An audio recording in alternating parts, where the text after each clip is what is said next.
Well, I hope you guys all enjoyed our feature video short. We really enjoyed working with Juliet this past year, putting that together. And I did want to do a shout out to Daniel Racinos, who was the videographer who did this beautiful piece of work for us at the Racinos Company out of Bridgeport. So we thank him for that. And we're just going to get right into it. I'm going to give Ulu an opportunity to speak. We have a few pictures of her products and from her farm from this summer. And Brittany, if you could pull up Ulu's slide, and she's going to do a quick little, introduction and share a little bit about herself and her experiences farming.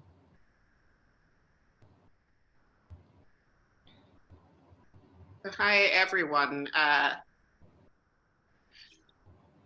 I want to say that this isn't my name on the screen, so. Okay, that's my mistake. That's okay. So my name is Uloma, is spelled U-L-O-M-A. Last name is Onuma. You can call me Ulo. I'm originally from Nigeria, and I farm. I don't really want to call them ethnic, but I mean, I farm Nigerian crops in Connecticut. So I started growing things commercially, I want to say in 2021. Prior to that, very much like Juliet, I was farming not farming, but growing my produce at community gardens, backyards, in pots. I mean, my parents used to be pretty horrified whenever they walked into my house because they said, hey, do you live here or do the plants live here? Because I had so much going on. So we predominantly farm hot peppers, 4 different types of hot peppers, some that you can see on the screen. We farm what we call garden eggs, which is the prior picture that you had seen. You can just eat them as is or, with a dip. We farm a kind of squash, Nigerian squash that is very tasty. We farm a couple vegetables. I would just give you the native names because it might be a bit more difficult to find or for me to pronounce the scientific names. So there's one called ugu, is a fluted pumpkin. The fluted pumpkin is a bit of a cross between a kale and a spinach. And that's how I like to see it. We have a bitter leaf.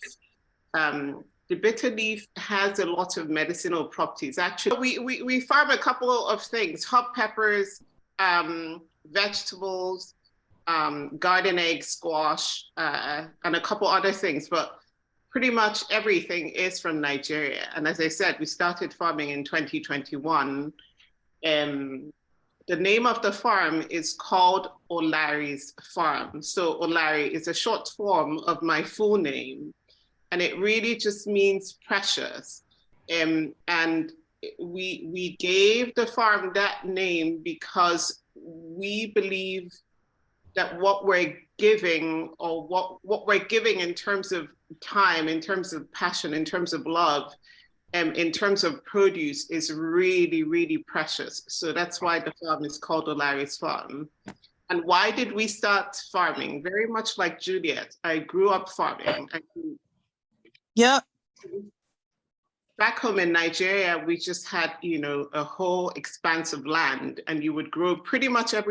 We used to farm back home in Nigeria. We grew pretty much everything that we ate. And when I got here, I just pretty much continued with what I had known. I mean, my grandmom raised my mom and her sisters, through farm work. That's how she made whatever, kind of living that she made. So it's just something that I grew up with, something that my mom says is kind of innate for me. She says I have a green thumb. She says I pretty much came out farming. I don't know how that is possible, but that's, that's what I've been told. So when I got here, most of the produce that we farm, especially the vegetables, are usually dried and sent over. So when you receive them, you're not receiving, the fresh, very nutritious vegetables that you want to eat, but you're receiving something that has been dried and then, sent through, I don't know however long it takes it for it to travel. So we thought, hey, there is a market for people like us who like to eat the things, that they grew up eating, possibly other people who might be interested, in trying new things. And something else that is interesting that we found out is that some of the produce that we grow are actually grown and eaten in other parts of the world, like in Asia, and also in some Latin American countries, but just under a different name. So that's really interesting. So I've had inquiries from people from Vietnam, believe it or not, for some of our produce, because they're crops that they know, but just under a different name. So anyways, that's why we started farming. Currently, we sell pretty much like Juliet via the CT food share program. We also have a couple CSAs. We don't run them, but we have a couple CSAs where we can feed in some of our excess produce too. We also sell just word of mouth, very regionally, very locally, to friends, to family members, to other people. And we're trying very hard to get into farmers markets in Connecticut, especially the City Seeds Market, because we think, that is another layer of someplace else where we can, sell produce instead of just letting stuff, rot in the farms or stuff like that. So happy to take questions in the chat or, whenever. Thank you. Great. I'm going to give Tanica the floor to share about her farming experience and what has brought her here to Connecticut now to do her farm, which is Natty Roots Gardens.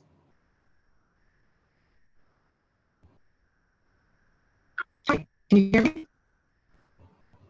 Yes. Okay, so I'm Tanica. I started my garden, or farming / gardens, in 2021 around the pandemic time. I noticed I had a need for, everybody was COVID time, everyone was at home. I always had a dream of farming. I mean, well, not farming, selling my produce that I had, because I always grow in excess and I would give to my neighbors. And I always wanted to sell in the farmers market.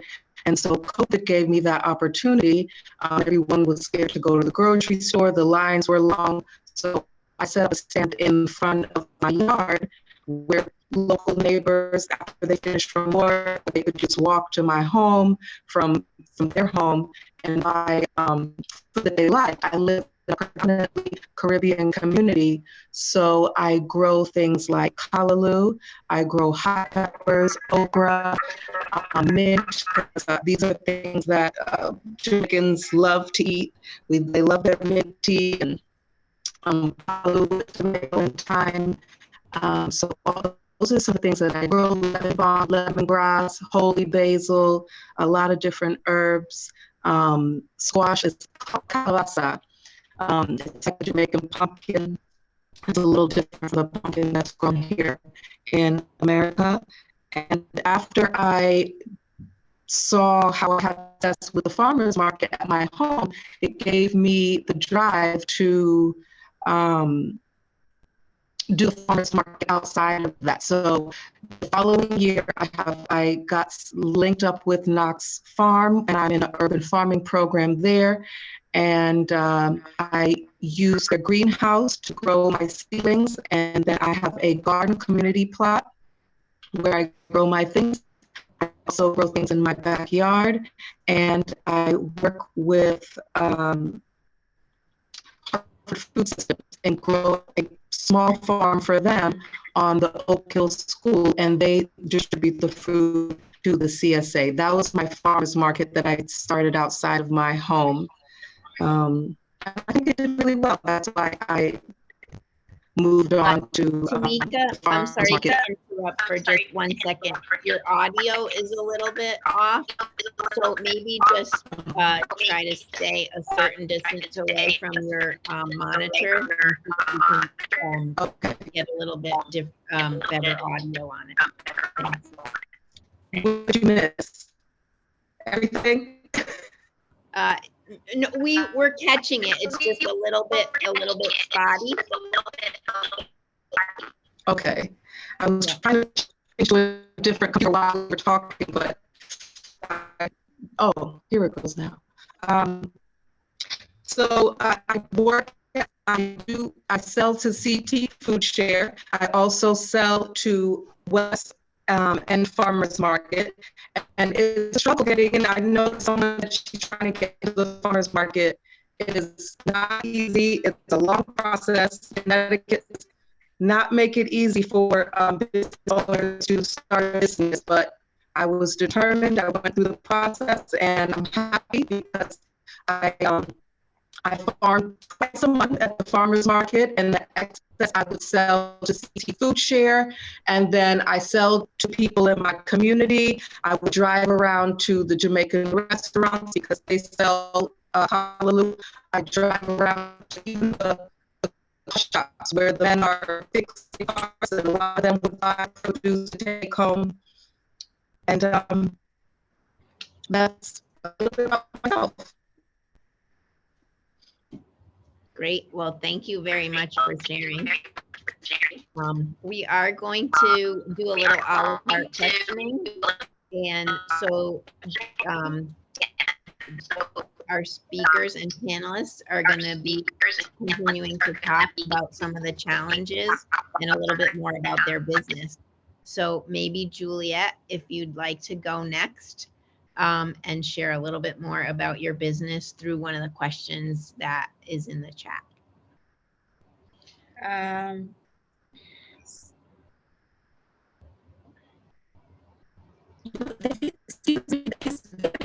Yeah. Can everybody hear me? Yes, we can hear you now. Okay, you can hear me now. Okay. Let me see, because mine is flickering like lights.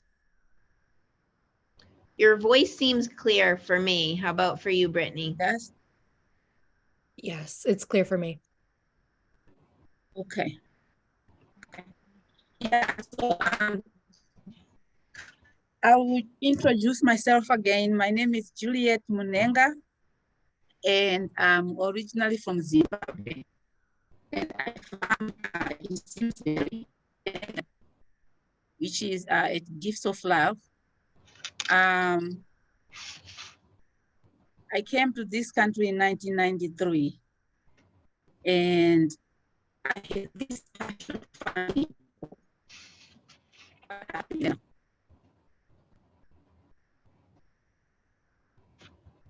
Can you hear me?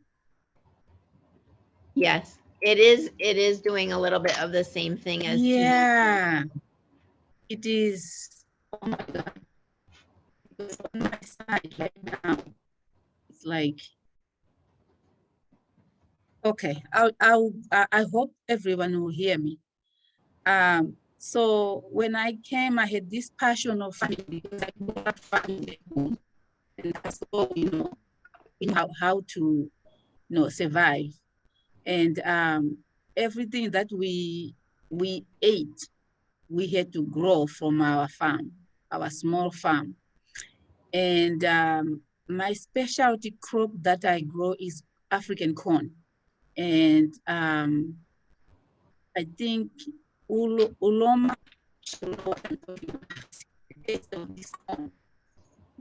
the taste of this corn is very special. You can't find it in this country. And so when I used to think about this corn, I had to drive 2 hours to go get this corn and these vegetables. And I decided to grow it myself. So I started off from the community garden, and then I went into Simsbury Farm, and that's where I started growing commercially there. And my farm's name is Mahara Farm, which is my other last name. And we all are like business entrepreneurs in my family. My sister is in South Africa. She owns buses, and she also called them Mahara coaches. So we just want to continue the name. And I go all my talks, and I do not use any fertilizers. And one of the challenges that I find in farming is the labor. It is labor intensive, and you can't find anyone to help you with the farming. So I do everything manually. I don't use machines. The only time I use machines is to lay down plastic, and also to also when I plow the fields, we use the tractors.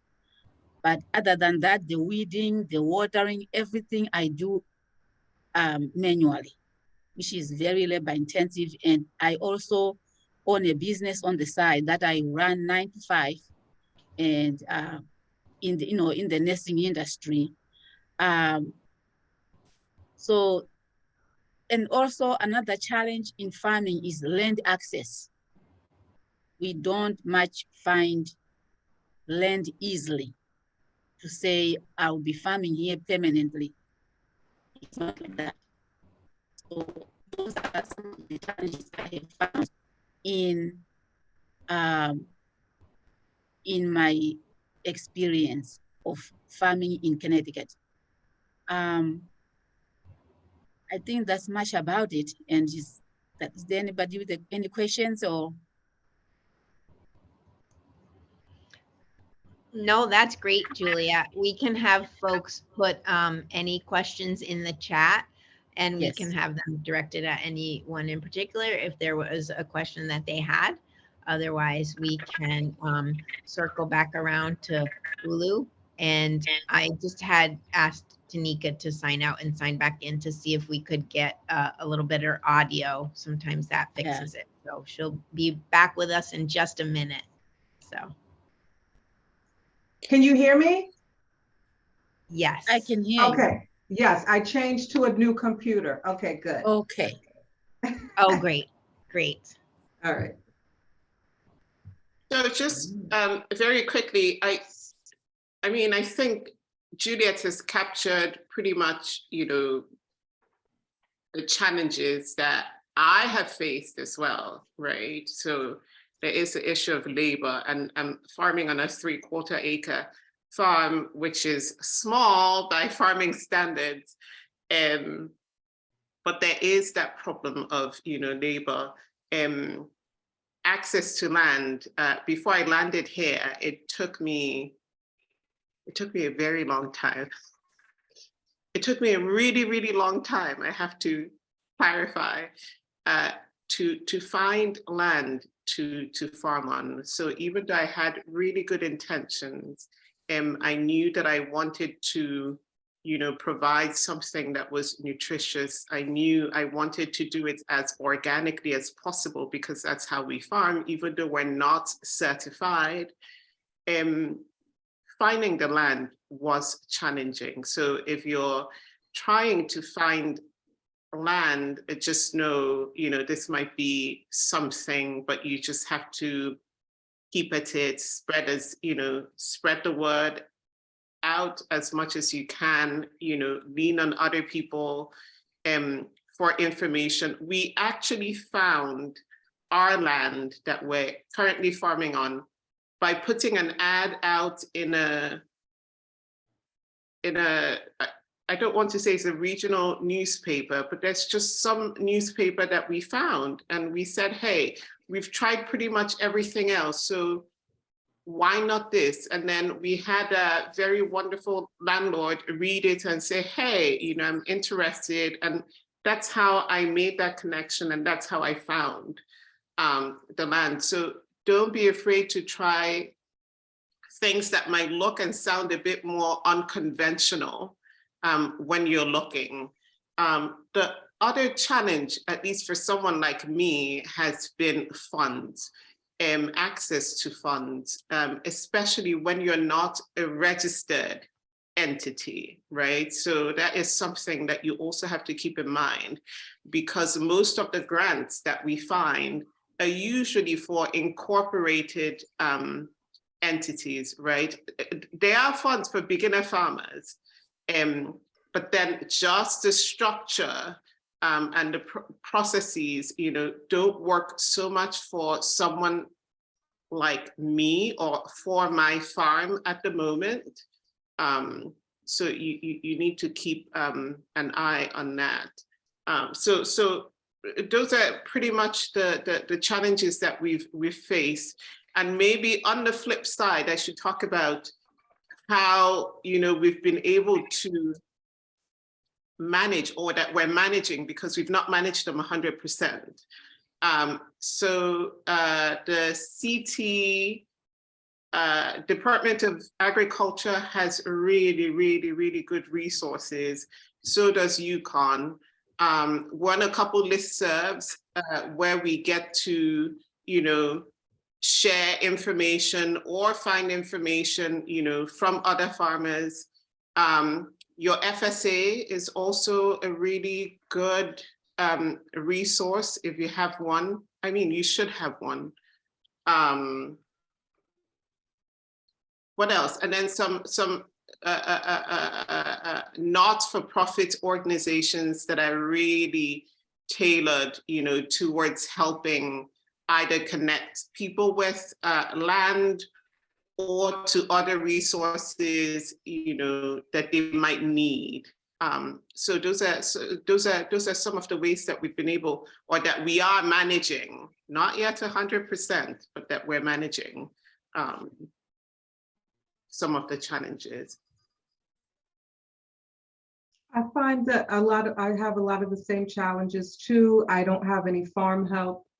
I just do it pretty much by myself. I have my children that I have to beg to come and help me in the farm.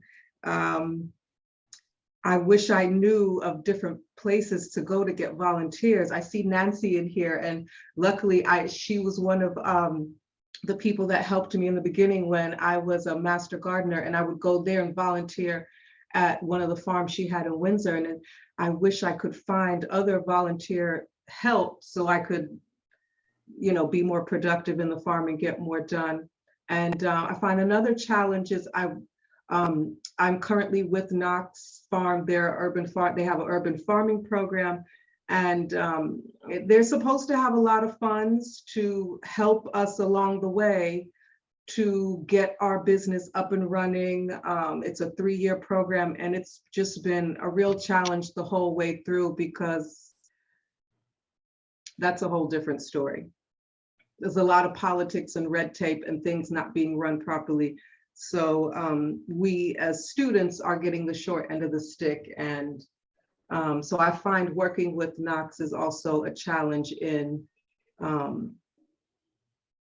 aiding us as students to be better farmers and to get our business off of the ground, if that's their goal.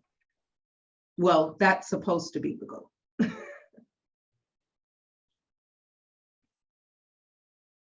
And pests, I find, is a huge challenge, because I do everything manually as well, like the other ladies. I don't have tractor trailers. I don't have huge machines to do stuff. So I do everything manually, and I don't use pesticides. I try to grow everything organically as possible. That's one of the reasons why I started. When I used to buy my callaloo from the grocery store or for other farmers, when I would wash it, I noticed my hands would break out in hives really badly. And I knew it's because of all the chemicals and pesticides that they were using to grow the vegetables. So I said, I'm going to just grow my own. And I didn't have that problem anymore. So I like to grow things free of chemicals, so that way you get the best product. If I wouldn't eat it, then I wouldn't want to give it to someone else. Those are all really good points, Tanica. I put a few more questions in the chat, so let's just keep it going. These are awesome answers and I think super helpful to the audience. So Juliet, do you want to take the next one? How do your values show up in your business? Well, this is how I see it. I grew up farming and I value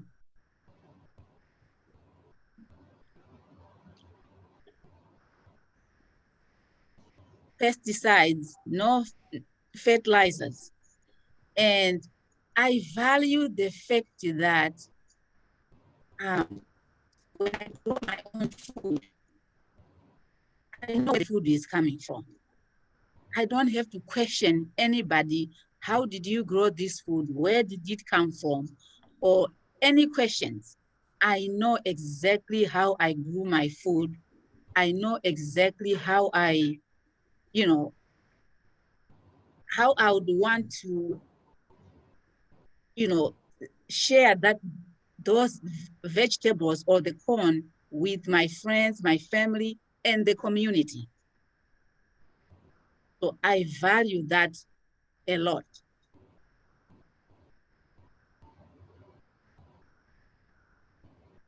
So if anybody has another question, I can.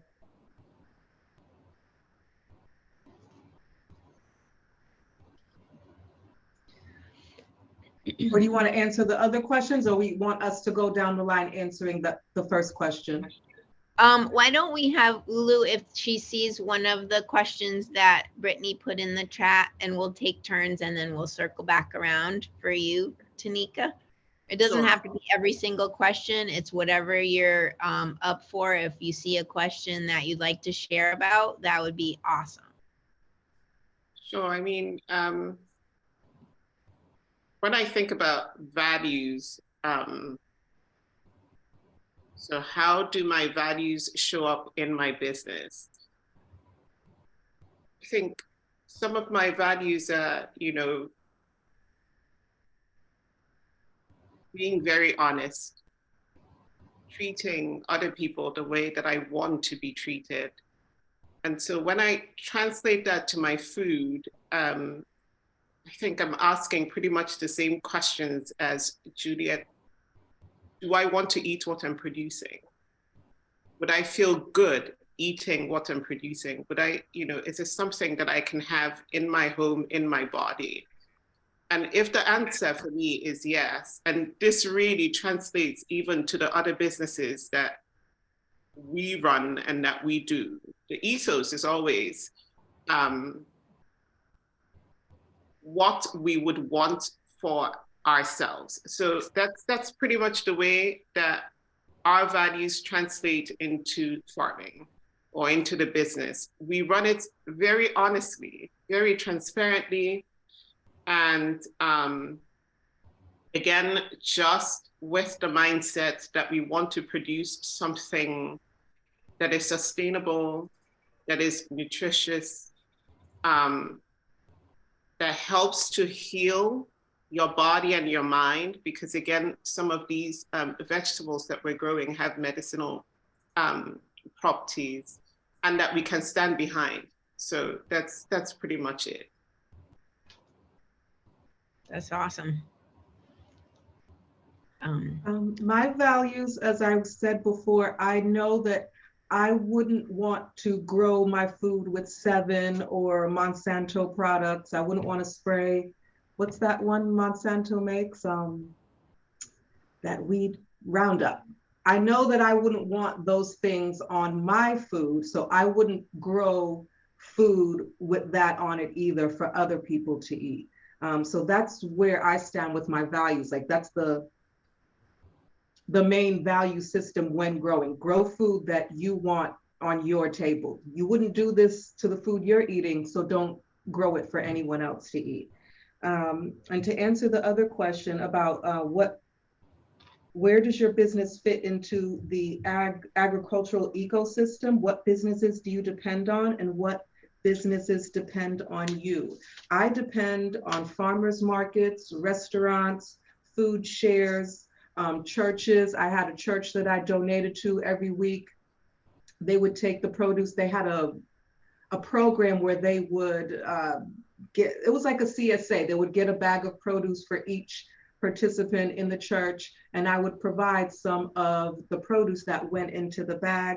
I depend on schools who they have a lunch program, and in the future I would love to get into growing or planting at the school so students can learn how to plant their own things. And all of those, they depend on me and I depend on them equally. Like we both need each other in order, well, they're still going to survive without me because there's other farmers, but we both depend on each other. And in terms of storing my food, I usually, like for the farmers market, if I would sell on Tuesday, I would pick Tuesday morning. So I had a farmers market, it started at 3 o'clock. So I woke up early, I would pick my produce, wash it, and try to sell all of it at the farmers market. What didn't sell, I would go around to the restaurants and to the car shops in my neighborhood and sell to them. And then I also would sell to the CT food share. So I would store it. I have a fridge that I would have a section of stuff just for the produce that I had. And then I would also store some things in Knox. They have a huge walk-in refrigerator that I used to use sometimes if I had, a lot of stuff. But mostly I would sell and distribute right away.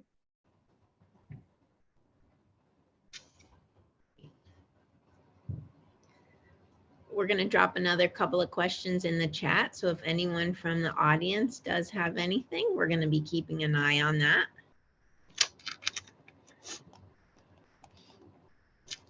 I'm just going to, since we're at a little bit of a lull, I'll just ask one. And if any of you guys from the panel want to answer, it'll give us a chance to watch the chat and see some more questions come in.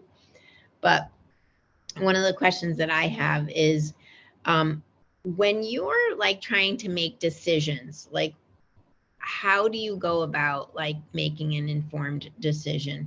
Like, is it based on market demand? Is it financial records?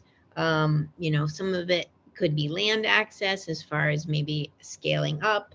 But what are those things that you use to discern to make decisions about this entrepreneurial business?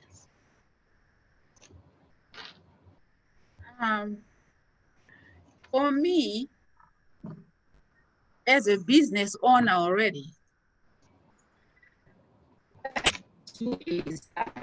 my decisions mostly are based on, number one, the financial aspect of it.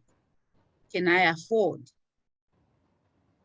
Like I use plastic, I use irrigation system.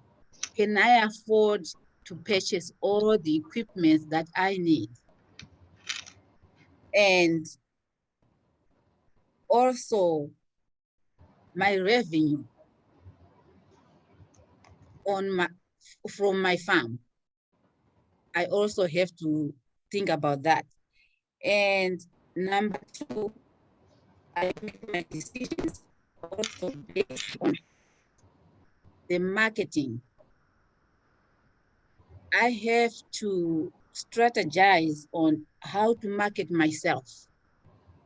And most of my crops, they don't even make it to the fridge or to the cooler room. They don't make it there.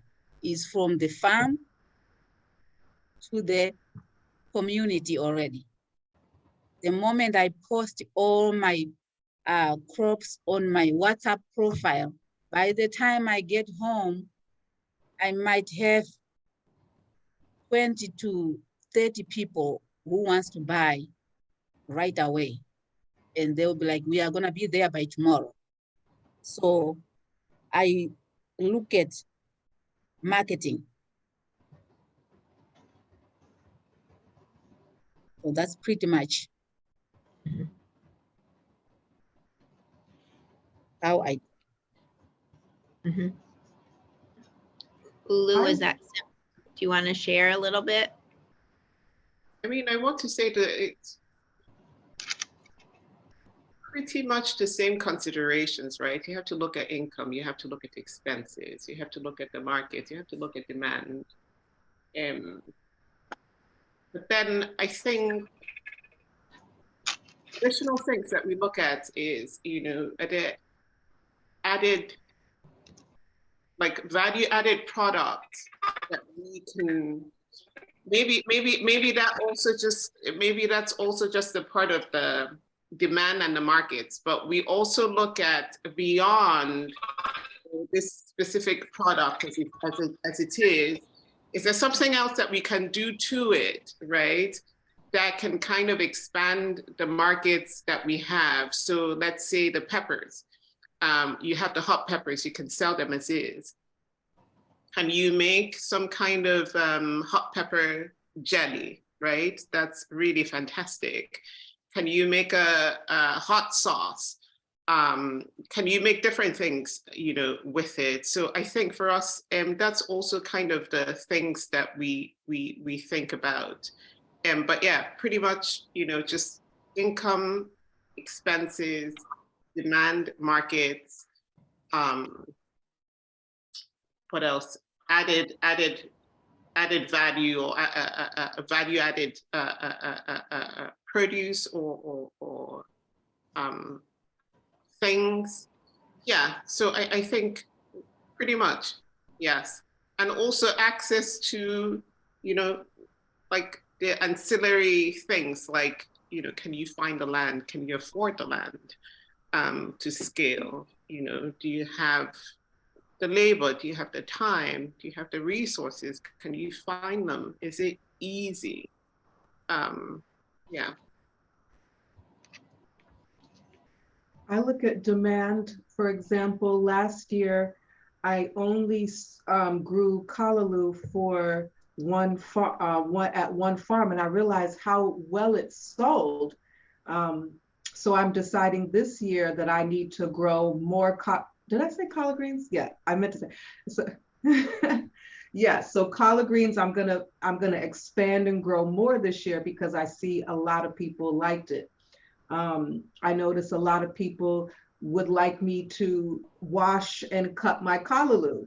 They would pie it, they would spend a lot more money if I did that. Now I have to ask myself, am I going to go into a food pantry, you know, where you have a kitchen that's a certified kitchen so I can wash and cut it? And is it going to be cost effective if I do that? Because that's a lot of work in and of itself. So I'm looking at different things that people like to buy so that I can grow more or less of that this year. I grew a lot of tomatoes that were like heirloom tomatoes, and I don't think a lot of people were into that too much. So I'm just going to stick to like the basic tomatoes and do a few extravagant ones, a few heirloom that are nice, that people really, I did notice that people liked, but keep it simple: beefsteak, brandy wine, Roma. So that's what I've learned this year in the market. That's awesome. I do have a question that came in, and it was about restaurants. So is the restaurant business easy to connect with? And if any of you guys can shed light on that, what are the pros and the cons that you might have found thus far? Well, I only went to one restaurant, actually two. One restaurant, I had the last of my produce and I was like, I don't want to go home with this. So I sold it to him probably less than what I should have. And he talked me down too, because it's a restaurant, they're trying to make their money. And I had to go back and forth with him saying, it took a lot of effort to grow this stuff. You want me to sell it for nothing? But he ended up buying it. So I don't find the restaurant was my best seller. Like, they want too much for too little. And another restaurant also, they want the callaloo, but they would rather I wash it and chop it up. They don't want to have to deal with that, because callaloo is a time, it's a laborious greens to work with. So I didn't have great success. I didn't love the restaurant as someone to sell to, but it's an option.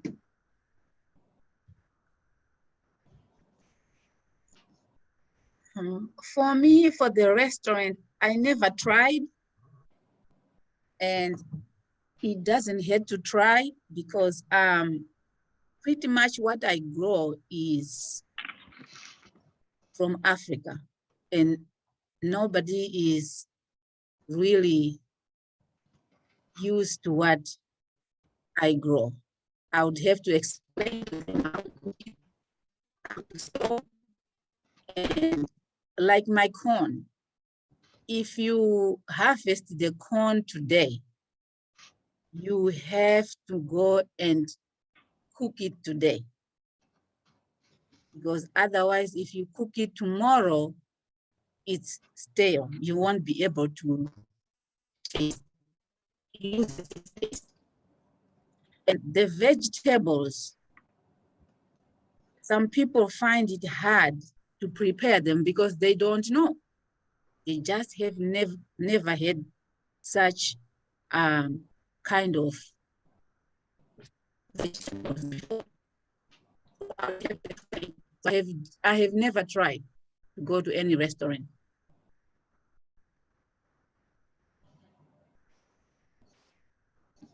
So that's pretty much. So I want to say, just piggybacking on what Juliet had mentioned, which I think is absolutely spot on, and that's something that we should mention specifically if you're really thinking about growing ethnic, crops, because there is that education curve where, you might be growing the best things ever, but not everyone is familiar with it. So there is, kind of like the educational component where you have to introduce the crops, get people comfortable and familiar, how to cook it, what it is, what it does. So that's definitely one challenge, but it is something that you can work on and that you can, probably find a way around. To the question about selling to restaurants, I did put something in the chat, which, I think for me particularly, so I don't want to make this every other person's challenge. It's not so easy to find, at least in the areas that we are, a lot of Nigerian restaurants. You do find mom and pop stores that sell Nigerian produce, or mom and pop stores that can sell the produce that we are farming to other people, not just people of African descent, but to other people who might be interested. But because we don't have a lot of restaurants, quote and unquote, in the area, it's much more difficult to move produce that way. Now, if you're talking about New York, yes, but then the whole idea is to try and keep, your production and everything as local as possible. But we do have markets for the crops that we're producing in New York and in other states in the United, I was about to say the United Kingdom. Please delete that after. So in other states in the US, we do have a lot of demand, but then you have to also think since they're being produced so locally and you want them, you know, nice and fresh, the whole process of having to ship it to someplace else, say like to Texas, that's, I mean, I don't know. So just a very short answer to your question, Nancy, is for us, particularly, we don't find a lot of restaurants that are familiar, or a lot of Nigerian restaurants here, but we did find one Vietnamese one somewhere, and we did, you know, speak to them about buying a produce, a crop that we're producing, because as I mentioned earlier, some of the crops that we have just go by a different name, you know, in a different part of the world. So they are familiar with it. And we just found them just doing a Google search, you know, looking for, you know, countries that either produce or grow or eat the crops that we're producing.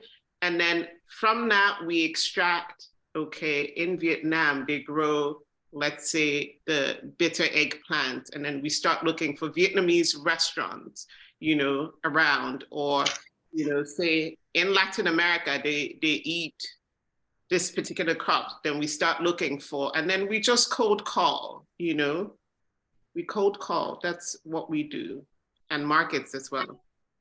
Okay. Well, I thank you for sharing. I think that's really awesome that, you know, that, and that's another way of marketing. I mean, you have your product that you know, and you're familiar with. And if there's not a big demand restaurant wise in your community, just doing that research is great to find a new market for you and for your products. So like you said, it could be just under a different name, and they're going to be up for, you know, purchasing from you.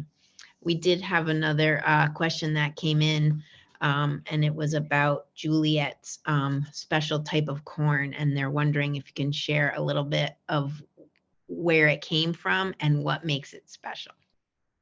All right, that's a good question. So my special corn is African corn. And in this country, they would call it cow corn. But it doesn't taste like cow corn. The taste is a little bit different. And we don't eat it when it's too soft like the sweet corn. And it has its own kind of taste. You would have to taste it. And like I mentioned before, where it came from, I mentioned before that I used to drive 2 hours to go buy this corn. So I spoke to that farmer, and they gave me some seeds from the farm. And I saved those seeds. And every year I've been saving those seeds. And that's what I have been using. So that's where it came from. But from the other farmer, I don't know where it came from. All I know is African corn. That's our corn from back home. And he's been growing that corn for a long time in this country. And if anyone would like to taste the corn next season, you can come to my farm and I'll give you some. Thank you so much. Well, I do want to be very cognizant of the time that we have here today. I'm super grateful for the time that you ladies have spent with us this afternoon. I think it's been a really enlightening and inspiring afternoon. I will say that, let me just do a final closing. And if anyone has any more questions, we can put them in the chat for one last opportunity. But if you have to go, we totally understand. So just in closing, I wanted to let you know that Brittany has put a a link to an evaluation in the chat. These evaluations that we do, and we ask almost every program for our audience to please fill them out. We really, really do listen to what you guys are in need of and want for trainings and workshops.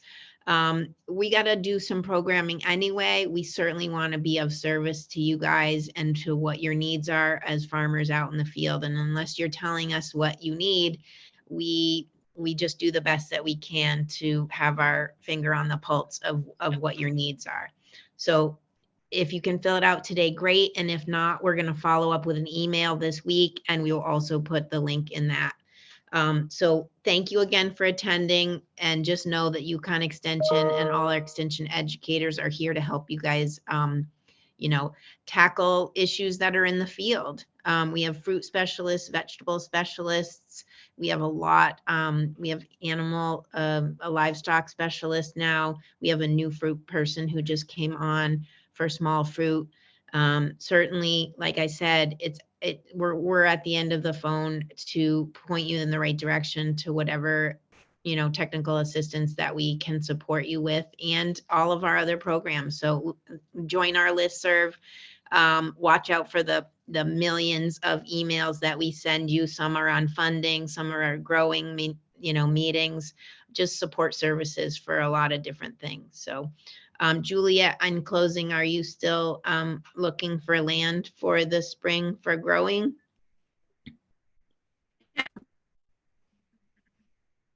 I am still looking for land. Okay.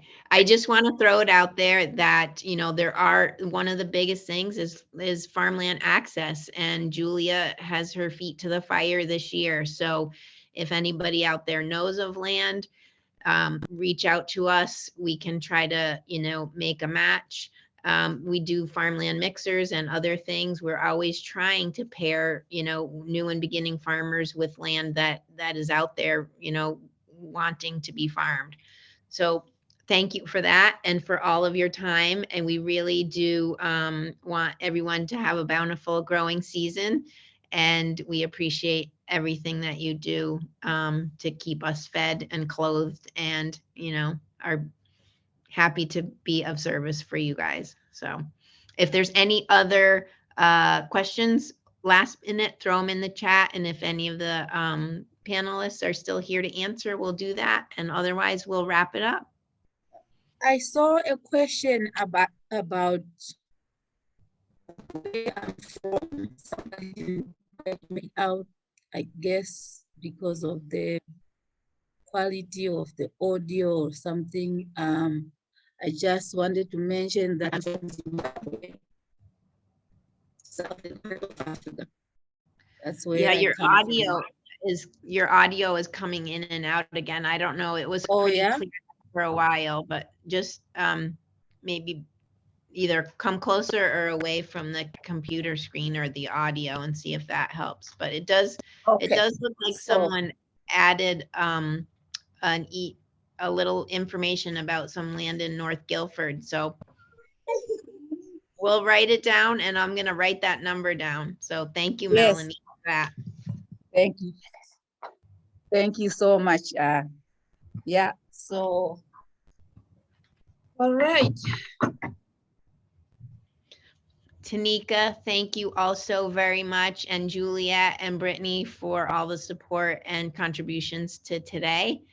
And I guess that's one other thing, but I'll connect with you afterwards, Juliet. Land trusts also sometimes offer land that's available to farmers. So we'll pounding the pavement for you. Oh yes, yeah. We are also still working with the Department of Agriculture in Connecticut. Okay, good. Yeah, and I'll update you on that. Okay, great. All right, thank you so much, Brittany. I think we are good to go. All right, so thank you so much. Signs off, and bye everyone. Bye. Thank you. Bye. Bye.